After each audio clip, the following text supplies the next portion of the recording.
welcome to gagrule.net. Today we have a special guest, the author of the book Historic Armenia, none other than Matthew Karanian. Matthew, welcome. Thank you very much. You know, when I was this morning, I was searching our own website. There are. It look like this is not only your book. You had done one before too, and it says Armenia and Karabakh earn prestigious National Book Award, and so you have lots of things. Can you shed some light on your first book? Well, my first book was before we go on to this one, and of course introduce yourself, you know, and who you are and what do you do, and before we go there. I started publishing books back in 1999. My first book was called Out of Stone, Armenia and Artsakh. And it was a coffee table photography book. And that's really what introduced me to the Armenian community, because prior to that, I had no publications about Armenia. And that's what really launched this whole publishing career since then. And after that, I published several guidebooks to Armenia and Artsakh. And finally, the culmination is the publication this week on February 15 of my latest book, which I call Historic Armenia After 100 Years. And it's timed, obviously, to coincide with the 100th anniversary of the start of the Medziachern, the genocide. So you practice law too, right? Well, that's what I do. I am a lawyer. Okay. The book but you, according to those paper articles, you also teach in Armenian University? Well, or you spend time in Armenia? I'm an attorney, and after practicing law for about a dozen years, I took a few years off from my practice to teach and to work as the Associate Dean of the Law School at the American University of Armenia. My publishing of Armenia books is something that I do out of dedication to homeland. My career is as an attorney. So the publishing is something that I do to promote and to encourage our homeland to survive and prosper. And not just our homeland, but with this latest book, Historic Armenia After 100 Years, my intention is to encourage the Armenian nation to survive, not just the Republic of Armenia, but also our nation, which is much bigger than just the Republic of Armenia. Yeah, I agree with that. Yeah, we just did an interview with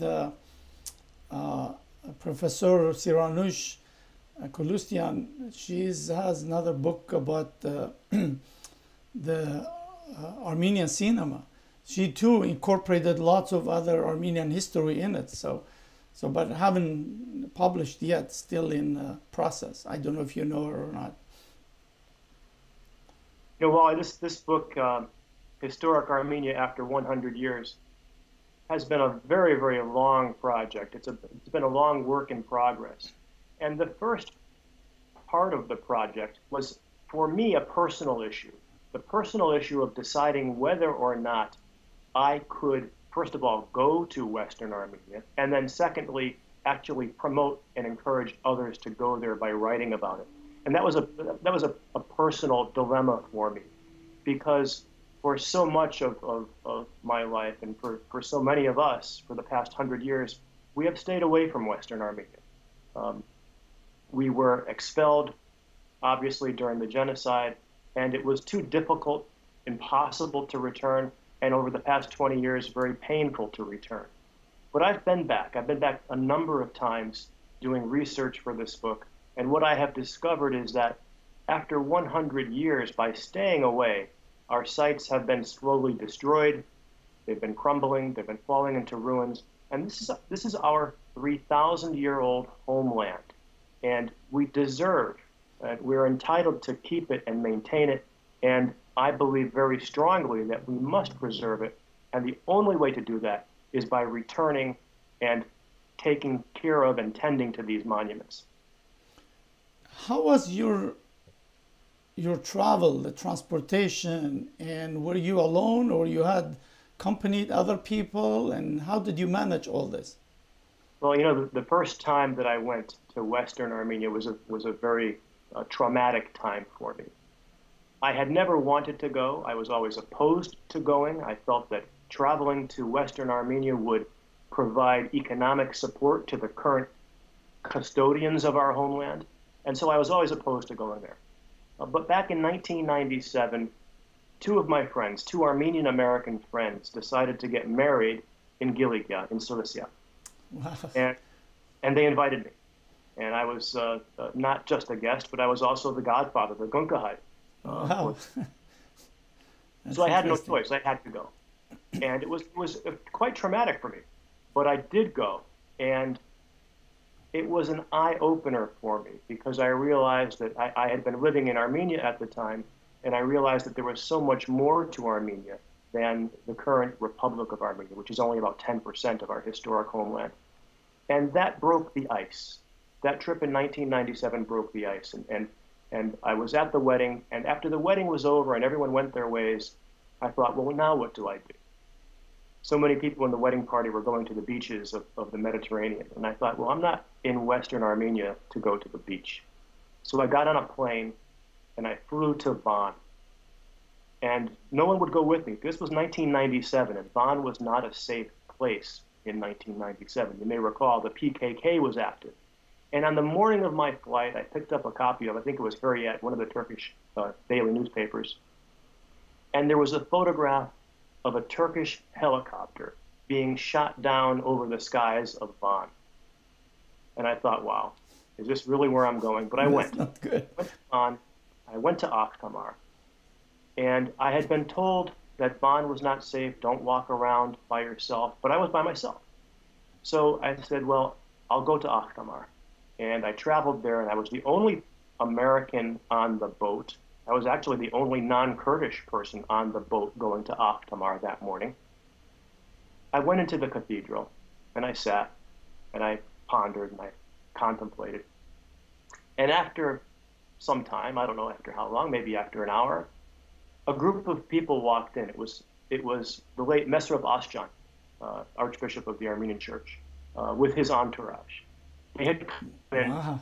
and it was just such an evocative moment for me for my very first time in the heartland of Armenia, in Van, to accidentally encounter the Archbishop Mesrop Asjan.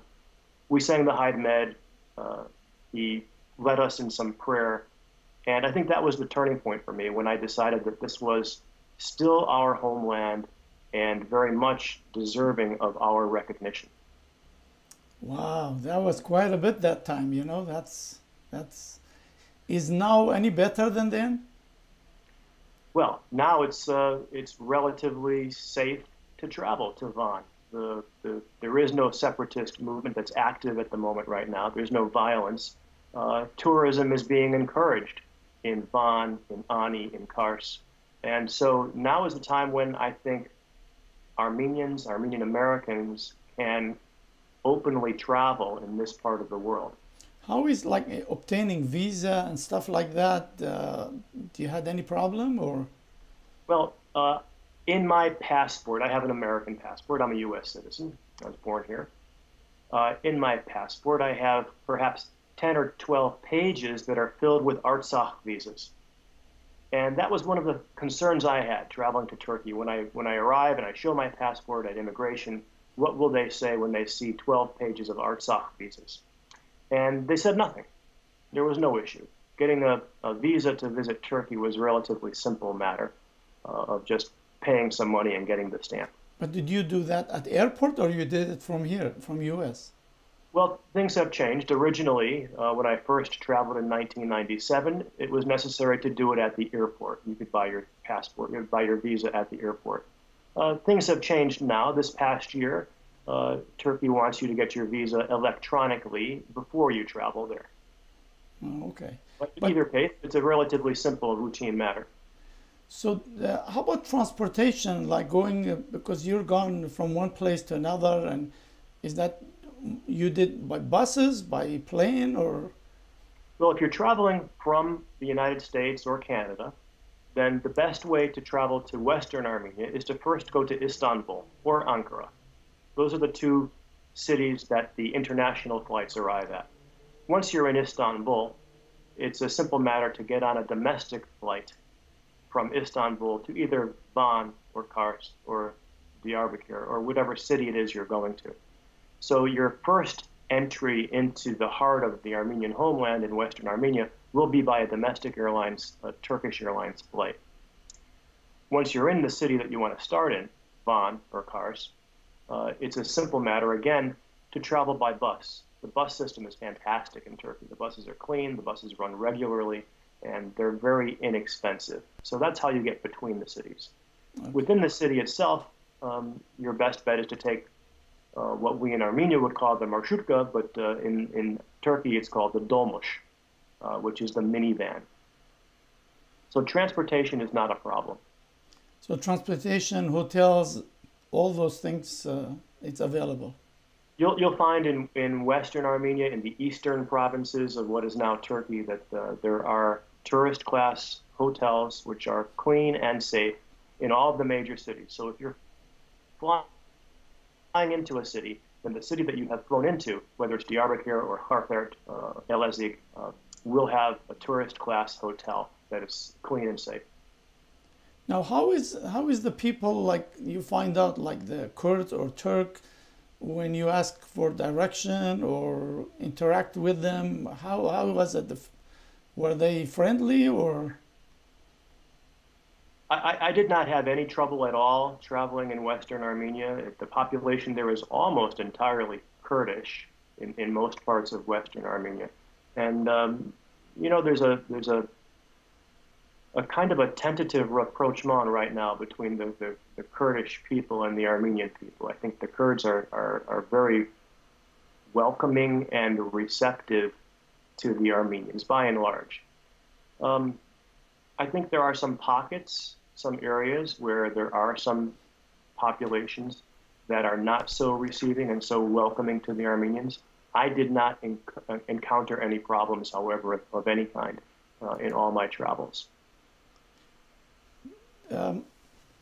It's really interesting because look like the Kurds are pushing more the Armenian cause, the genocide and all that nowadays, but I just don't know like how sincere they are, but it seems to me they're this I don't know what is it, their party, the guy named the mayor of the Diyarbakir, seems to me he was leading this project. Well, in Diyarbakir, there is now a memorial to the Armenian genocide. They don't use the word genocide, but there is nevertheless a memorial to the Armenians who have perished.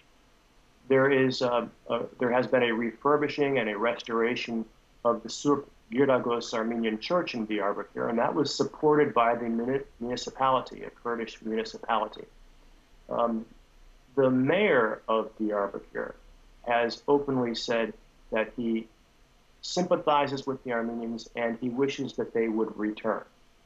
So at least in Diyarbakir, we know that we have the sympathies of the Kurdish population there.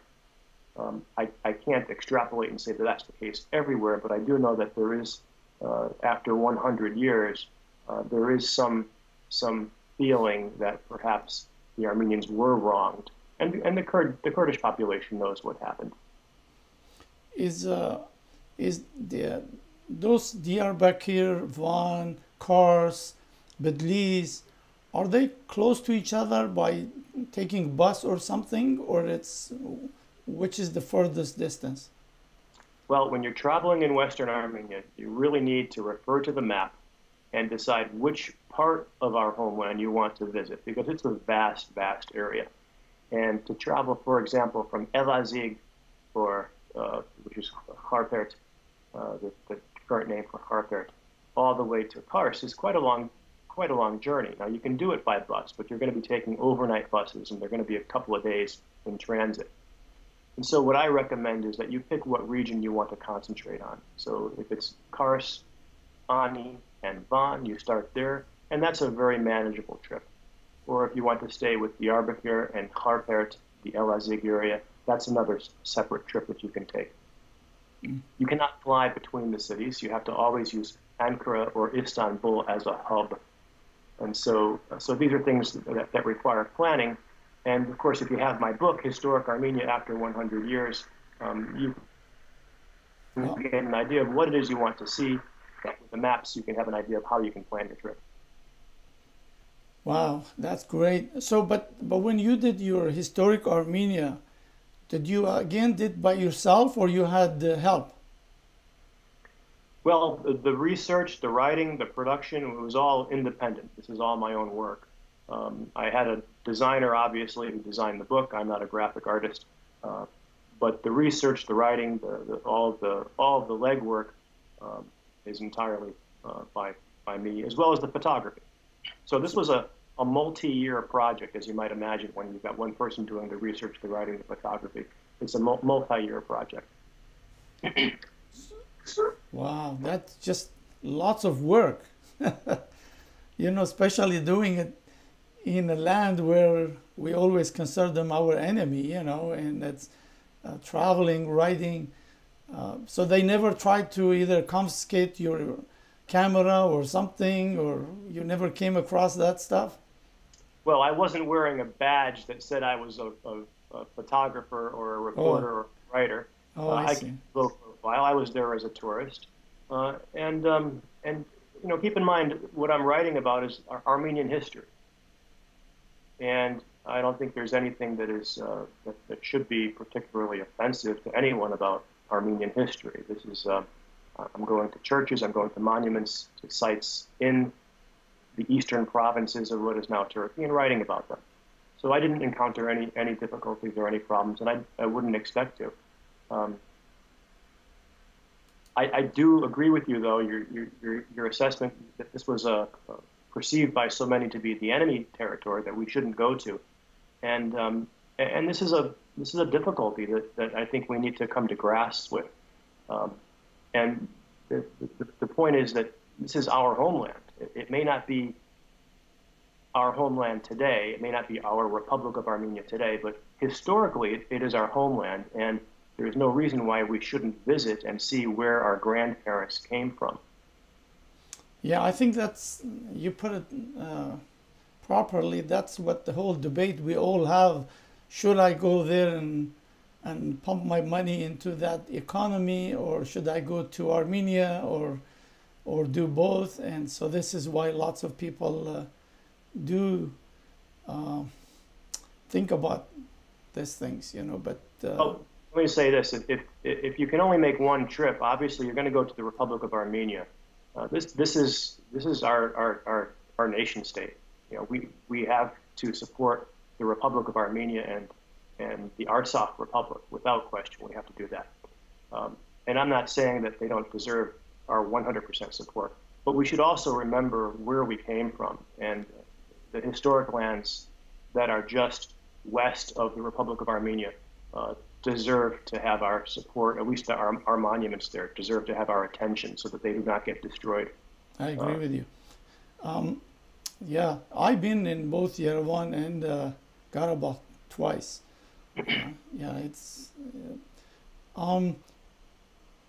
Tell me about this encountering this. I think it was Asiya, or the name the hidden Armenian. Can you tell us about a little bit that story? Well, a part of my research was not only to find the ruins of the churches, the Armenian churches and cathedrals, but part of my research in Western Armenia was to find the Armenians who are still there. After the genocide, a lot of Armenians tried to return. And of the Armenians who did try to return to their homes, some of them did stay. And they have various reasons for staying and various methods that enabled them to stay. And I encountered a few. In the region of Cunkuş, I met a woman named Asya, and she's about 95 years old. And she told me her story, which was that she was a child, and during the deportation, they call it a deportation in Cunkuş, but they were really only being deported to a ravine, to a deep gorge, where the entire population of about 10,000 people of Cunkuş were bayoneted or forced to plunge into this ravine. Well, this woman, who was at the time just about 5 years old, was saved. She did not get thrown into the pit. And she was able to, this was the mother of Asya, was able to be saved, and then had a child later who she named Asya and who has survived to this day. So this woman, we call her a hidden Armenian because she has hidden her identity for most of her life, is half Armenian and actually half Turkish, because her father was a Turkish soldier. And because of that, she was able to survive and stay in Cunkuş ever since her birth back in 1920. So how did you find her? During some of my travels, I was with other Armenian Americans or other Armenians. And on one particular journey, I was traveling with a man named Hajig Muradyan, who is the former editor of the Armenian Weekly newspaper. And he speaks fluent Turkish. And so he was able to speak to people and learn that there was an Armenian in the community. And it was through his efforts that we encountered her, that we met her and made her acquaintance. Wow, small world, huh? And it's not so unusual, actually, to find an Armenian. I was traveling later on another trip in Zara, which is a town just outside of Sepasja. And I went to Zara because that's the town that my grandmother is from, my mother's mother. And in Zara, I asked someone, I was able to speak to somebody in English. I said, is there anyone, where is the Armenian quarter, is what I was asking for, where is the Armenian area of Zara? And he said, well, the Armenian area, it's ruined, but instead of the old Armenia section, maybe you'd like to meet an old Armenian. And I said, yes, of course I would. And after a few phone calls, I was able to meet the son of this old Armenian that the man was referring to. And he was a 100% Armenian person living in Zara, married to a Turk, got children. The children are Muslim. The children are being raised as Turks. But he told me that he has absolutely no doubt whatsoever that he and his brother are the last Armenians of Zara. Wow. So there's a good chance if you're traveling around, you could encounter some Armenian here and there. Or... You have to be very cautious. You know, so many of the people that we meet, they don't want to be publicly known as Armenians, so they're cautious. And the person who I met in Zara is a good example of someone who was reluctant to meet with me. And it took a little bit of persuasion. He needed to be persuaded that I really was an Armenian from America and that I wasn't someone out to try to hurt him. Yeah. Realized who I was, then you understand, open and free. You understand their pain, you know. Yeah, it's just interesting. This book, it's now out, the Historic Armenia, or? The publication date is February 15, so it is out now. It's available. And the book is called Historic Armenia After 100 Years. And coming up with a title for this book was quite a challenge. The book covers Western Armenia, but the book also includes Eastern Armenia. Ani and Kars were part of the First Republic of Armenia in 1918, and they are very much Eastern Armenian provinces, Eastern Armenian region. So the book covers both part of Eastern Armenia as well as Western Armenia. And so the best shorthand for covering both areas is to refer to the area as Historic Armenia. And that's the reason for that title as opposed to calling the book Western Armenia. Where is your root? Well, all four of my grandparents are from Western Armenia. My two grandmothers were deported in the summer of 1915. They were launched on death marches, but miraculously, my two grandmothers survived. One grandmother was deported from Zara in the summer of 1915, and she walked from Zara, which is in Sepasja, all the way south to Adana. And when she got to Adana, some missionaries helped her escape to the U.S.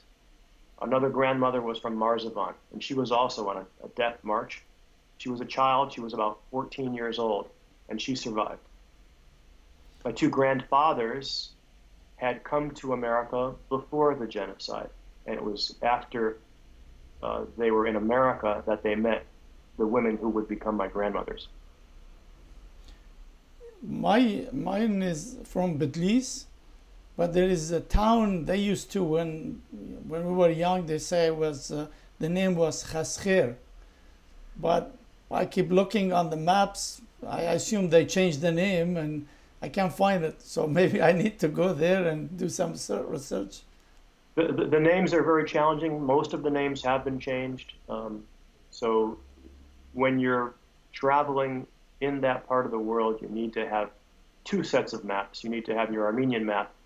The maps that I have in my book have the Armenian names. And then you also need to have a current road map from Turkey, which shows you what the names are now. For example, if you're looking for Harput, you're going to actually travel to a place called Elazig today, and then go to a place called Harput. So the names are different, but they're not. It's not an impossible burden to overcome to learn what the name should be. Some easier names, Ani and Van, have stayed the same. Can you find guides in there, like to hire a guide to take you around and do something? If you're in Armenia, there are Armenian citizens who will travel with you from Armenia to Ani, and who can take you around to Kars. If you arrive directly in Western Armenia without having made prior arrangements, it may be possible to find someone who is Kurdish who can help you, but there's going to be a language barrier. They're going to be speaking Turkish and Kurdish. During my travels, I had Turkish-speaking friends with me, Hajik Murajan, one of them, and he was able to talk with drivers who could drive us around so that we could see everything we needed to see without having to rely upon buses and cabs. So if you're planning to travel to Western Armenia, one way to start would be to go to Yerevan first and make your arrangements with a travel agent in Yerevan, and then travel overland through Georgia into Ani and Kars. So can you do that? But you have to go to Georgia, okay. You can do it, but you need time. You need an extra day, because it will take 1 day to travel to Georgia and across the border. But yes, you can do it. And it's done all the time. Wow, that's great. That's lots of information. Appreciate that. Let's talk about this Historic Armenia. What is it in it for people who be interested to buy it and read it beside being an Armenian? So can you shed some light on it? Well, the book has two audiences. The first audience is the Armenian who speaks English, who reads English because it's an English book, and who wants to learn about where he's from, where his family is from, where the Armenian nation started. This book is illustrated with about 125 color photographs and color maps, and it's got a heavy emphasis on the history of our sites. So if you're not traveling to this part of the world, but if you want to stay where you are in your home, this is a very good introduction. In fact, Wally, this is the first book that in one volume introduces the reader to all of the historic Armenian homeland in Western Armenia. After 100 years, no one has done this before. The other audience for this book is the non-Armenian, who really, I have to say, is quite ignorant about what the Armenian nation is all about. Even if the non-Armenian knows that there is a Republic of Armenia, most non-Armenians are probably ignorant that Armenia used to be 9 times as large, and that it covers what is now known as Turkey. So that's the other audience for this book. This is not a traditional, typical guidebook. I wouldn't call it a travel guide at all. It's more of a history book that's illustrated and which introduces the reader to the historic Armenian homeland of Western Armenia and Ani and Kars. You know, like we used to, like customers, we buy them business when I was in business, right? Of course, I'm not doing it anymore. We used to buy them like wine and things like that. I would really suggest most Armenian who are in business, this would be the best book you could give to your colleague, non-Armenian colleague, customers, you know, and it's not that expensive.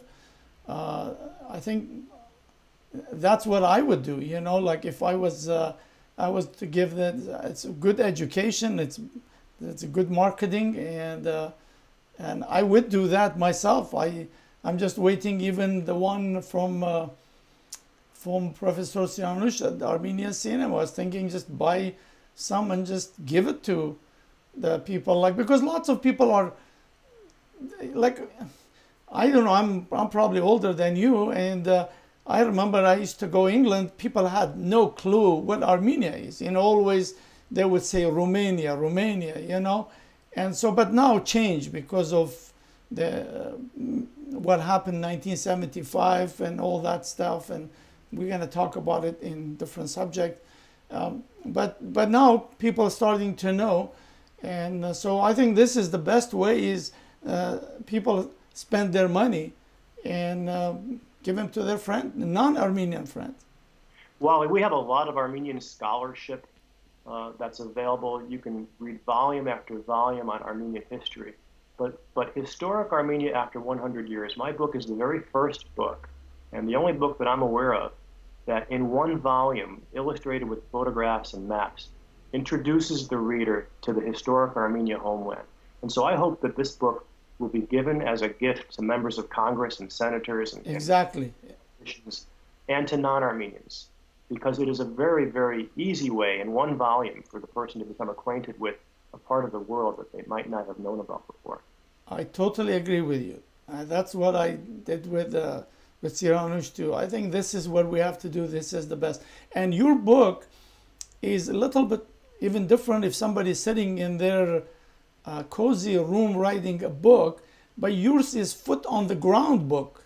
You know, like you were there, you saw things, and so that's where interested me even more, because lots of things is people would just, you know, pick up some information here and there and put them into the book. But yours, you did your work.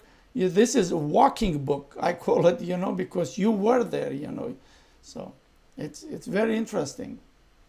And you know, there's many places that I visited in Western Armenia. And after visiting and after spending all the time to get there, I thought to myself, do I really want to encourage people to make the journey to this site? Is it really worthwhile? And I left some places out of the book, or I mentioned a warning that this is probably not the first, probably shouldn't be the top of your list to visit, because I've been there and I know how hard it was to get to a certain spot. And that's something you can only do if you've traveled quite extensively in the area. So the book does combine the research, the knowledge, the history, but also the fact that I was on the ground. Yes. See firsthand everything. That makes different. That makes different.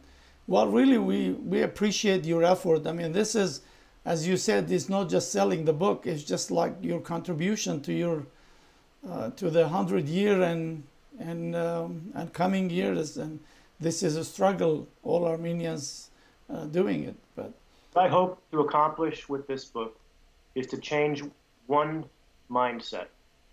I hope to accomplish changing the idea that Western Armenia is a place to avoid, that Western Armenia is a bad place, that we should never visit. I want to change that. What I want instead is for people to recognize that this is our homeland, it was our homeland, it will always be our homeland, and that we owe it to our homeland to preserve it and visit it, even if we are not in custody of this site today. I want to ask you an emotional question. How it felt you first time, whether you went to Ahtamar, for example, and you know there was Armenian coming here and praying here for thousands of years, which is that one is about 1,000-year-old, right, Ahtamar? It's, yeah, a little more than 1,000 years old. Right. And so how was emotionally, how you felt that, you know, like I can't imagine, you know, how a person feel that, you know, this is yours, but you can't take it with you, you know, you can't stay there, you know. Well, one branch of my family is from Van.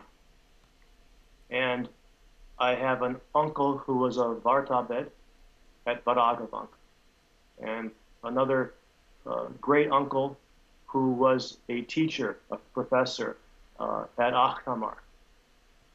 So I have a personal connection there in that I was very much aware of and very much cognizant of when I traveled there. And as I walked in Ikistan, the garden district of Van, and I walked through the old town of Van, the overwhelming thought that I had was this: just 100 years ago, as recently as 1918, my family lived here.